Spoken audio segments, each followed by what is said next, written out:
Merkatuaren jatorria zen, Lizarrako udala ikusi zuen edo bultzatu nahi zuela ekoizteko beste era batzuk, saltzeko beste era batzuk, konsumitzeko beste era batzuk, eta beste eredu bat nahi zuen bultzatu, pixkat ikusita Lizarrako herria nola dagon, nola baita ere konsumidoren aldetikan eskaera bat zegoela, baita denda txikiak desagertzen ari dela komertzioa eta tabernak eta hola, eta pixkat nik uste dut bai aldaketa klimatikoa dela eta bai elikadura burujabetza edo beste elikagaien sistemak hasteko lantzen, proposatu zigun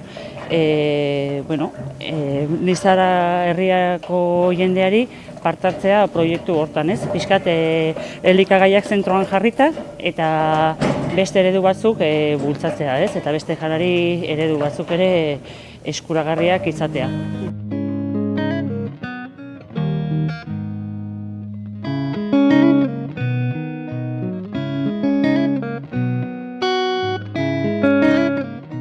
Hola da, beti izan dugun harremana udaletxearena eta proiektu hau garatzeko izan da partaitzadea. Beti elkarrekin hartu izan ditugu eta definitu izan genuen zenolako merkatuan genuen guztien artean, bai sektorea, bai konsumitzaileak eta bai udalaren partetik.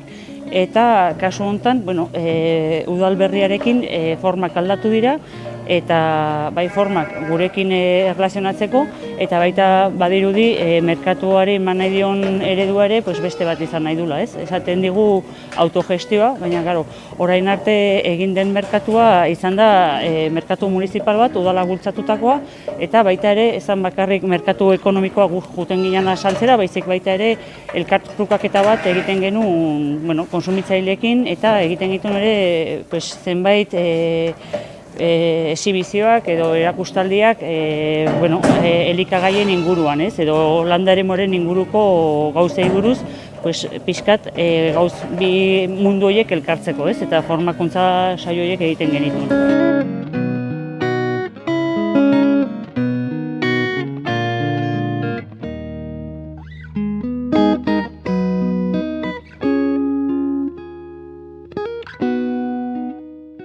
Guri ematen digu aukera, eredu iraunkor batean, ari garenak lanean, elikadura burujabetzan sinisten degunak, hurbiltzea konsumitzaileekin harremanak edukitzea eta konsumitzaileak ere gu ezagutzea eta jakitea ze elikadura egiten degun, ez? Eta ze elikadura eta ze desberdintasuna daude.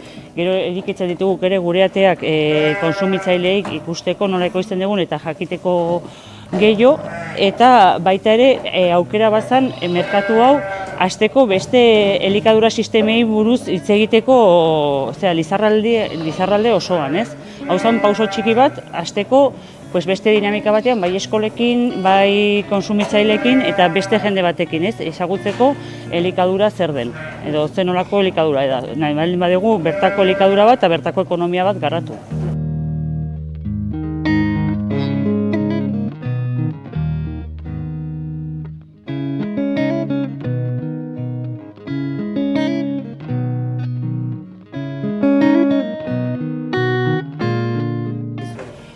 Gure despoblazioa kaltetzen digu azkenean ez da polita bakarrik nekazaritzatik bat bizitza herri bakoitzean edo batez.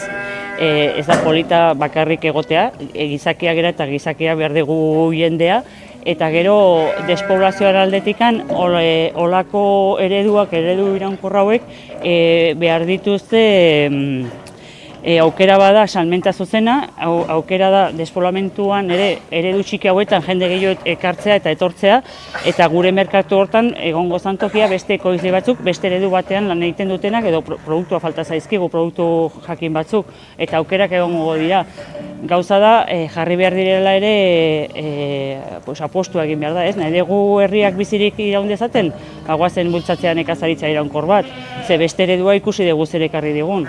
Beste eredua ikusten da garbi, despoblamentua. Beste hau, nik uste eta aukera ematen digula, jende gehiago nekazaritzatik eta nekazaritza iraunkor batetik bizitzea. Eta holako merkatu bat ere aukera ematen du ezagutza ematera, jendea formatzeko eta guk ere salmenta puska bat hortikan gure ingresua jasotzea, ez? Salmenta zuzenen bitartez jasotzen dugu prezio duin batzuk.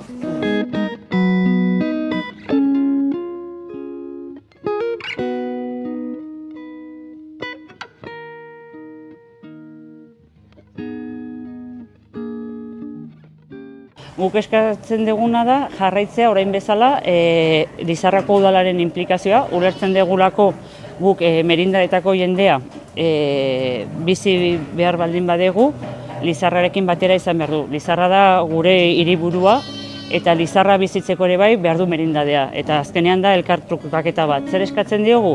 Jarraitzea bai teknikoki eta ekonomikoki bultzatzen merkatua, sinistea merkatu hontan eta holako ekonomi garapen batean. Zalantza jartzen dut, ia sinisten duen edo ez, hori da asuntoa.